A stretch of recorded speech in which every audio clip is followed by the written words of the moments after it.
안녕하세요. 청하수입니다. 보통의 경우는 징기스칸 이야기를 할 때 그 시작을 칭기스칸 아버지와 어머니의 기이한 결혼부터 이야기를 시작하는 경우가 많습니다. 하지만 좀 더 깊이 있는 이해를 하려면 그러한 기이한 결혼이 왜 발생할 수밖에 없었나 그 배경 이야기를 알아야 하죠. 앞선 시간에 말씀드린 징기스칸 가문 보르지긴 씨족의 기원 보돈차르 뭉카그 그가 어떻게 바보 소리 듣다가 자신의 기반을 만들어 나가게 되었는지 그 이야기 지난 편에서 했는데요. 이 보돈차르 아래로 좀 더 이어지면 카이두라는 인물이 나옵니다. 이 카이두가 보돈차르보다도 더 심한 엄청난 인생의 비극을 극복해내는 그런 인물인데요. 그 비극이 굉장히 황당하게 생긴 비극인데 당시 잘라이르라고 불리는 시족 집단이 있었습니다. 그런데 이 시족의 일부가 어느 날 또 다른 부족하고 시비가 붙어요. 강사이를 두고 잘라이르하고 다른 부족하고 대치 중이었는데 잘라이르 쪽 어떤 사람이 상대들이 강을 못 건너올 것이라 생각하고 이쪽으로 넘어와서 우리 고기하고 가축을 빼앗아 봐라 이렇게 놀리는 일이 벌어집니다. 근데 상내 부족 사람들이 그냥 강을 넘어왔어요. 그래서 이 놀렸던 잘라이르 패들이 이 타 부족에게 아주 몰살을 당합니다. 잘라이르의 패잔 세력들은 도망쳐서 이 보르지긴 카이두 거주지 근처 쪽에까지 다다르게 되는데요. 이 잘라이르들이 비참하게 다 털리고 오다 보니까 카이두 거주지 근처의 풀들을 막 뿌리까지 캐먹고 그랬었다고 합니다. 유목 세계에서 풀을 이렇게 미래도 생각하지 않고 뿌리까지 뽑아먹어 버리는 것은 굉장히 해서는 안 될 일이죠. 그래서 이 카이두 어머니가 잘라이르들한테 이렇게 이야기를 합니다. 이 못된 녀석들아, 왜 내 아들들이 뛰어노는 곳을 이리 엉망으로 만드는 것이냐? 근데 잘라이르들이 이렇게 혼내는 카이두 어머니를 그 자리에서 무참하게 참살해 버립니다.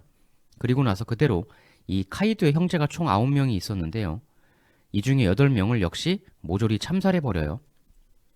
이 비극에서 가족 중 유일하게 살아남은 게 이 카이두입니다. 그야말로 난데없이 어머니와 모든 형제들을 다 잃게 된 건데요. 미친 듯이 쫓아오는 잘라이를 피해서 카이두는 본인의 숙부집 게르로 도망을 갑니다. 게르라는 거는 유목민들이 짓는 그 천막 형태의 집 말하는 거죠. 잘라이르들은 숙부 집에까지 들이닥치는데요. 이때 이 카이두는 항아리 속에 숨어서 겨우 살 수 있었다고 해요. 이 하루아침에 모든 가족을 잃고 홀로 남겨지게 된 카이두가 바로 징기스칸 가문을 본격적으로 중흥하게 만든 인물이라고 알려져 있죠. 갑자기 모든 걸 다 잃은 이 카이두가 어떻게 추후 그런 많은 세력을 쌓을 수 있었을까? 몇 가지 상반되는 기록이 있는데요.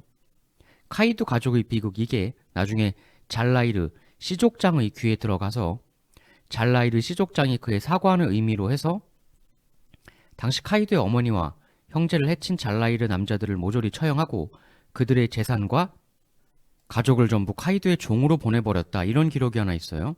그걸 기반으로 카이두가 일어설 수 있었다. 이런 기록이 하나 있고 또 다른 하나는 카이두의 숙부가 한 명 있었는데 이 숙부의 지원하에 힘을 키워 나중에 성공할 수 있었다. 보통 이런 두 가지 버전이 있습니다. 참고로 이 잘라이르 출신의 인물 중 하나인 무칼리라고 있는데요. 추 징기스칸의 휘하 대표적 신복 사준사구라고 8명의 주요한 인물이 나옵니다. 나중에 설명드리겠지만 사준사구가 뭐냐면 4마리의 준마와 4마리의 충견이다 그런 건데요. 그만큼 징기스칸의 핵심 오른팔 왼팔들이다 이건데 그 사준 중에 한 명이 그 잘라이르 출신 무칼리입니다. 잘라이르가 징기스칸 선조 카이두에게 했던 비극적 행태를 되새겨보면 매우 별난 인연이죠. 여하튼 이 카이두가 아들을 3명 이렇게 낳았는데요. 바로 여기 바이싱코르 쪽으로 징기스칸 가문이 이어지는 거고요. 그리고 이쪽 차라카 링쿰 쪽으로 이어지는 게 타이치우드족입니다. 이 타이치우드를 왜 알아야 하냐면 추후 징기스칸에게 어마어마한 고통을 선사하죠. 이 타이치우드가 나중에 많이 나올 거니까 또 설명드릴 거예요. 이 바이싱코르 계보에서 이렇게 내려가면 카불칸이라고 나옵니다. 카불칸부터는 들어보신 분들 많이 계실 거예요. 바로 형제를 모두 잃었던 카이두로부터 이렇게 내려온 카불칸이 전 몽골 부족 최고의 지도자 자리에 오르게 됩니다. 실질적으로 몽골 부족을 휘어잡고 강력한 집단으로 규합해낸 그런 선구자적인 지도자다 이렇게 볼 수 있는데 바로 징기스칸의 직계 증조부이죠. 근데 이 카불칸 때 무슨 일이 벌어지냐면 바로 몽골 부족과 여진족 즉 금나라 사이의 악연이 이 카불 칸 때부터 본격적으로 시작이 되는 겁니다. 그 악연이 추후 당연히 징기스칸에게도 대단한 영향을 끼치게 되는데 이런 배경을 알아야 나중의 대승부가 좀 이해가 되죠. 이 카불 칸과 여진족 사이가 본격적으로 나빠지게 된 것은 크게 두 가지 이야기 방향성이 있는데요. 추후 몽골 제국의 칸국 중 하나였던 일칸국 쪽에서 만들어진 기록에 보면 이런 내용이 나와요. 이 카불 칸이 초원에서 급격하게 세력을 모으고 성장하자 금나라 쪽에서도 거리도 있고 카불 쪽까지 대놓고 직접 어떻게 하기는 까다로우니 우리 잘 지내보세 이러면서 이 카불 칸을 금나라 황제가 오라고 초청을 합니다. 그래서 띵까띵까 연회가 베풀어지는데 거기서 그만 이 카불 칸이 취해서 금나라 황제의 수염을 잡아당겼다 이런 내용이 나와요. 근데 여기서 금나라 황제가 일단 참습니다. 이 기록에 따르면. 그리고 보내줘요, 집으로. 근데 당연히 금나라 신하들이 아니 저런 짓을 했는데 어떻게 그냥 보내줍니까? 금나라 황제도 생각해보니 도저히 안 되겠다 싶었는지 다시 카불 칸한테 잠깐 다시 한번 더 와보라고 사신을 보내게 됩니다. 근데 카불 칸이 바보도 아니고 다시 오라는 게 무슨 이유인지는 뻔하니까 당연히 안 가죠. 그리고 다시 오라고 하는 그 금나라 사신들을 모두 참살해버립니다.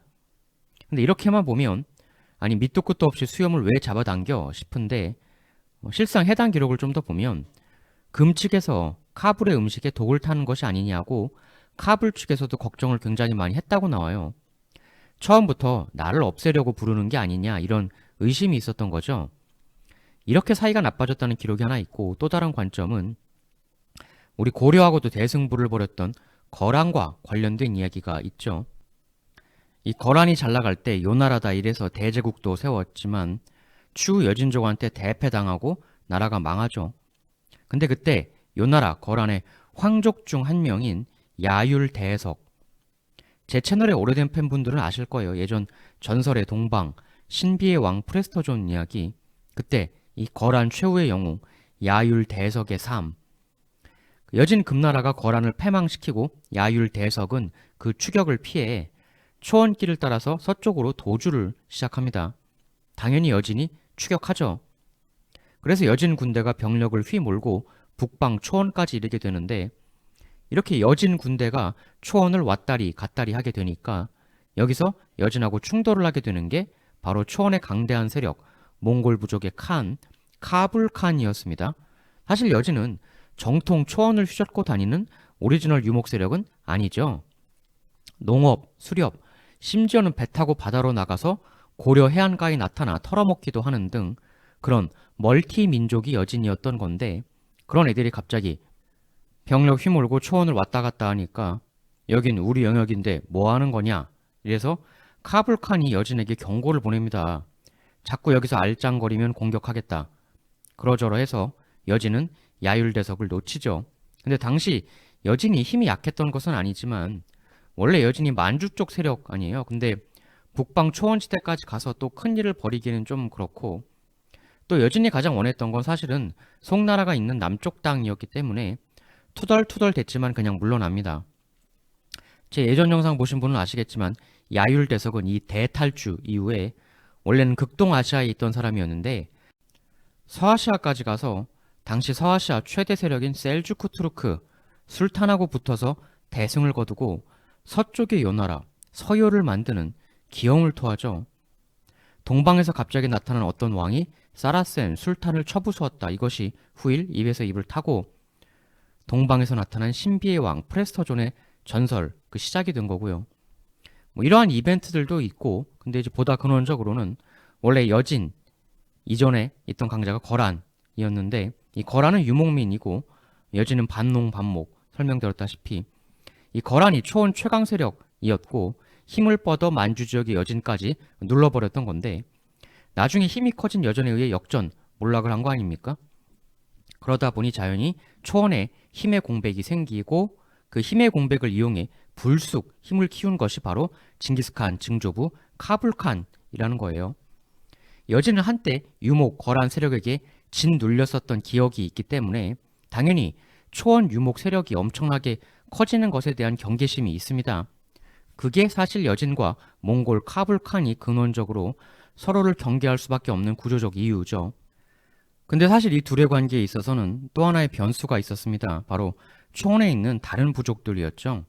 원래 몽골은 초원에 있던 여러 부족들 중 하나의 이름이었습니다. 이게 전체 초원이라고 보면 이러한 부족들이 대략 이러한 위치로 초원에서 공존하고 있었어요. 이 부족들 가운데서 특히 앞으로도 주목해 봐야 할 부족이 바로 타타르였습니다. 이 몽골과 타타르 두 부족이 초원에서 상당한 라이벌 구도를 일으키게 되는 건데요. 이 둘 사이가 나빠지게 된 계기는 이런 얘기가 전해져요. 이 카불칸 부인의 오빠가 있었습니다. 사인테킨이라는 사람인데 이 사람이 병에 걸렸을 때 타타르 쪽 무당을 한 명 초빙을 해요. 그래서 타타르 무당이 와서 구술을 했는데 병이 낫기는커녕 오히려 사인테킨이 사망을 합니다. 이래가지고 사인테킨의 다른 형제들이 해당 타타르 무당을 참살해 버려요. 이리하여 이 그 카불칸의 사돈가하고 타타르하고 원수가 되는데 이들 간의 대결에 카불칸 쪽 사람들도 참전을 같이 하게 됩니다.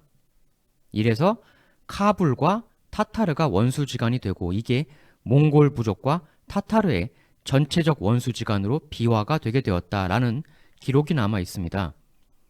카불칸 몽골하고 타타르하고 사이가 나빠진 것은 안 그래도 카불이 꼴보기 싫은 여진에게는 땡큐죠. 카불 이후 강해진 몽골을 견제하기 위해 여진은 타타르를 포섭하게 됩니다. 여진이 직접 먼 초원까지 가서 뭐 어떻게 하기 힘드니까 타타르라는 대리를 통해서 몽골을 견제하겠다 그런 전략이죠. 이제 전략.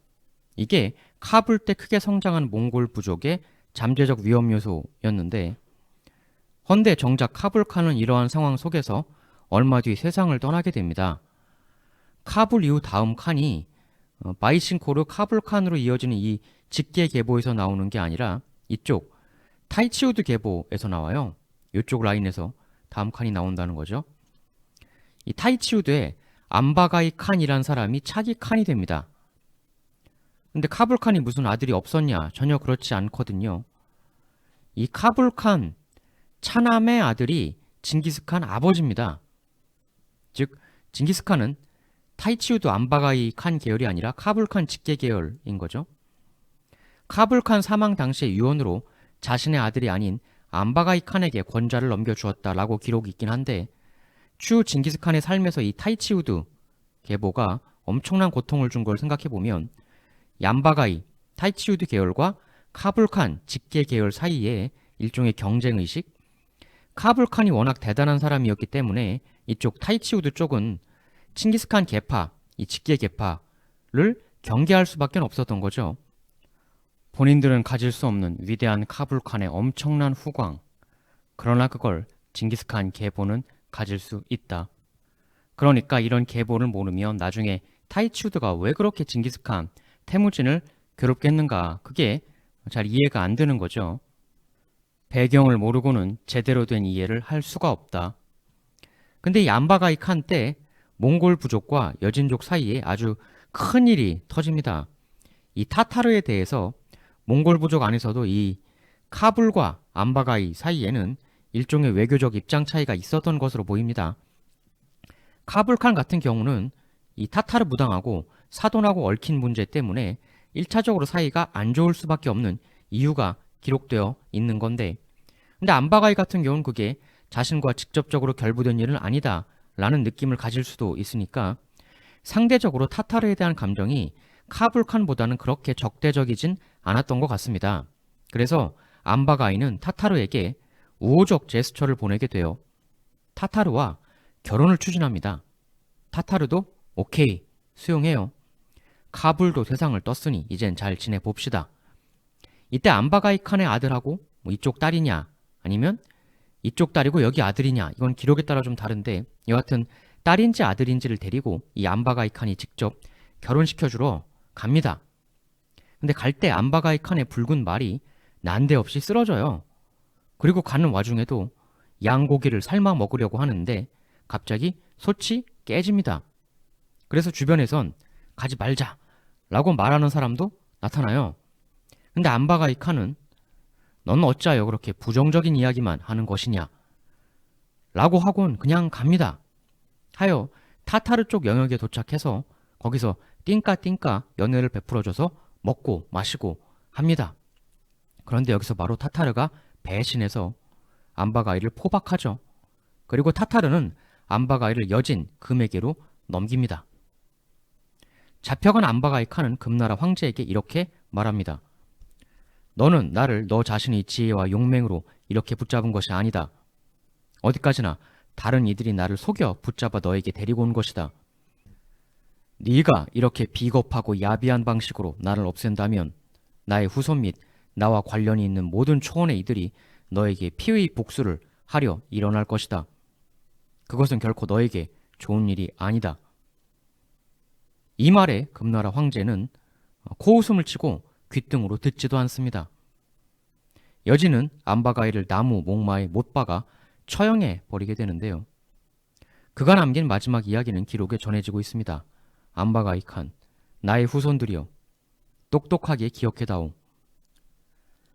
너희들은 손가락의 손톱이 모두 마모되어 없어질 때까지, 심지어는 손가락조차도 모두 마모되어 없어질 때까지 끊임없이 노력하여 나의 원수를 갚아다오. 이후 펼쳐질 징기스칸의 숙명은 사실 여기서부터 시작이 되는 거죠. 계속 이어지는 이야기 다음 편에서 이어나가도록 하겠습니다. 대단히 감사합니다.